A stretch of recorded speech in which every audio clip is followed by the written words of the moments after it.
So you want a bigger car, but you don't quite want a tall SUV, but you want 300 horsepower at least, but you also want good fuel economy, and you want it to ride really comfortable and supple, but you want it to be lower to the ground a little bit.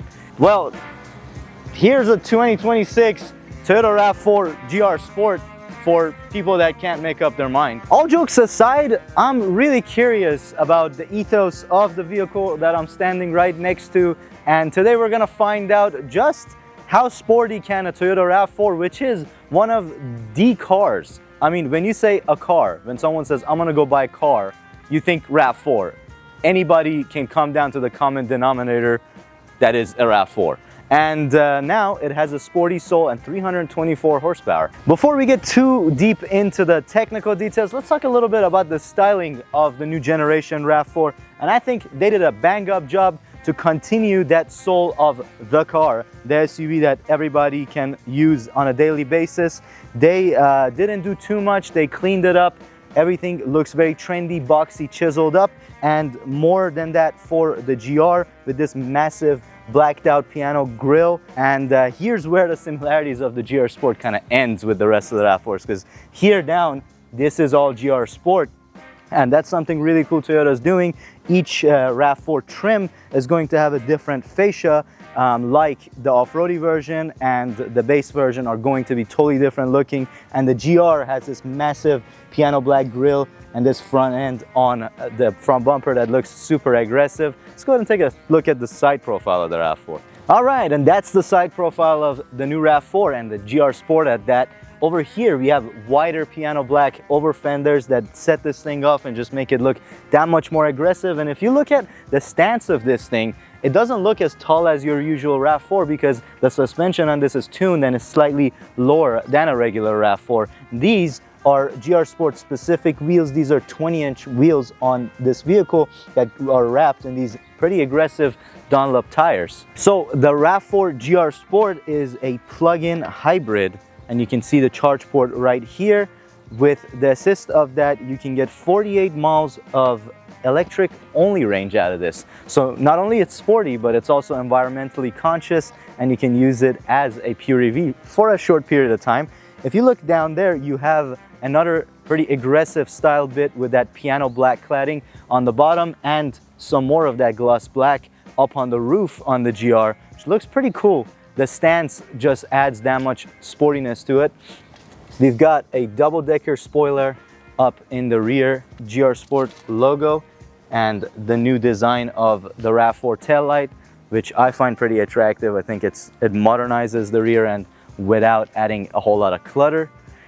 If you look at this rear end piece, this diffuser piece on the GR Sport, that is also specific to this particular trim. You can see the PHEV all-wheel drive badge on the back, meaning this thing, in addition to the 2.5 liter four-cylinder, has 3 extra electric motors that enable this all-wheel drive system and allow it to have that 324 net combined horsepower. So this is what makes all this possible. This is a 2.5 liter naturally aspirated four-cylinder with an additional hybrid assist that gives us that 324 horsepower. And it's also good for about 37 miles per gallon combined fuel economy, which is not bad considering that this vehicle is capable of doing 0 to 60 in the low 5-second range. That being said, let's go ahead and take a quick look at the interior because I cannot wait to buckle up and take this thing for a quick drive. Interior of the new generation RAV4, and as you can see, we have a completely redesigned dashboard. This is Toyota's new infotainment setup, and it works really well. But before we get into all that, let's talk about the GR stuff, starting from this steering wheel that has red stitching and perforated leather all the way around. Looks really attractive. We've got red stitching on your shifter, and we have an actual shifter in the RAV4. Thank you, Toyota. These seats look pretty nice with soft deck and suede and GR embossed in the headrest. I really like that about it. One thing that is kind of interesting about GR RAV4 is they do not come with a sunroof. So I'm pretty sure it has something to do with low center of gravity. We've got GR even on the floor mats on the GR RAV. And well, the rest of the interior is intuitive, it's usable, and I like the upgrades, like this digital instrument cluster that is now standard in all RAV4s, and it's pretty customizable and configurable to your liking through the steering wheel and the buttons on this side. We've got your Toyota Sense 3 system, all the safety features and driver assist features over here. We've got the paddle shifters, of course, because this is indeed the GR Sport, and the center stack and everything else is going to be shared with the rest of the RAV4 lineup. This is where your wireless chargers would go. Drive mode selector, this is how you select between EV mode and hybrid mode in this vehicle. This is even got the trail and snow mode, even though it is going to be the street version of the RAV4. Let's take a look at the camera setup, and here is the new bird's eye view by Toyota. Pretty usable, pretty useful. I like the camera quality. It seems to be improved compared to the previous generations for sure. Let's go ahead and check out the back seat space of the new Gen RAV, because this is the first one I'm seeing. All right, rear seat of the RAV4, and it's a good place to be. Wow, I got plenty of headroom right off the back, and decent bit of legroom also, no complaints at all. The RAV4 has enlarged in this generation compared to the previous a little bit. The floor is raised, but not a whole lot. I actually could sit over here. I'm about 5'9", so decent space for the second row passengers. And as you can see, we still do have the suede and Softex seats in the second row, and the little cup holder armrest combination over here. Vents that still look like my 96 4Runner vents. I honestly actually like to see these vents make a comeback in one of the modern vehicles. We've got the USB-Cs back here. I think I've waited long enough to drive the GR Sport RAV4, so join me in the front seat. Let's go ahead and take this thing for a quick spin. All right, driving the RAV4 GR Sport, and right off the bat you can definitely feel the electric assist. The car, when you turn it on, is going to be in the auto EV/HV, so it chooses between hybrid when to turn the engine on and be in EV mode. As I mentioned, this is a plug-in hybrid, so you can plug it in and charge it up for an additional up to 48 miles of range. So that's a good feature, and it also, of course, assists in your day-to-day basis with your fuel economy. Let's go ahead and hit it right here.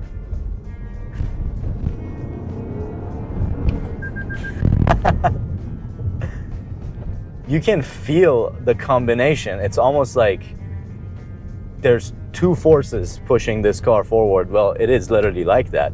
You can hear the electric motor kick in off the line, and then you can hear the engine load up and rev up as you get higher up in the speed. It's a pretty interesting driving experience. Not quite like a EV, not quite like an ICE vehicle. It's a collaboration. The suspension in the RAV4 feels very flat and planted compared to the previous gen RAV4s that I drove. Any of those, of course, had major body roll compared to this vehicle on the sportier suspension and sporty tires. All right, let's go ahead and put this thing in actual sport mode, and it illuminates red on your digital gauge cluster. Drop some gears and see what this thing does. Well, it really didn't like shifting, but it did get up there and speed pretty quick. Okay, so sport mode on the highway, let's hit it.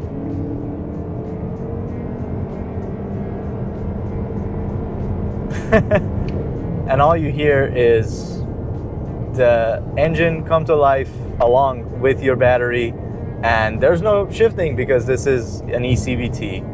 And well, it works, it gets the job done, but it doesn't make the best sounds. The horsepower is there, it's a pretty quick car, but it is a little anticlimactic, if that's the right choice of words for it. It has everything else that you expect out of a RAV4 on the highway. It is a nice ride. It isn't too harsh, it's supple, even though it does handle a lot flatter than majority of other RAV4s.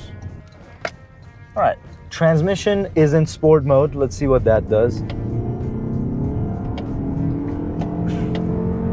Yeah, so shifting really doesn't do much if you're trying to go full acceleration.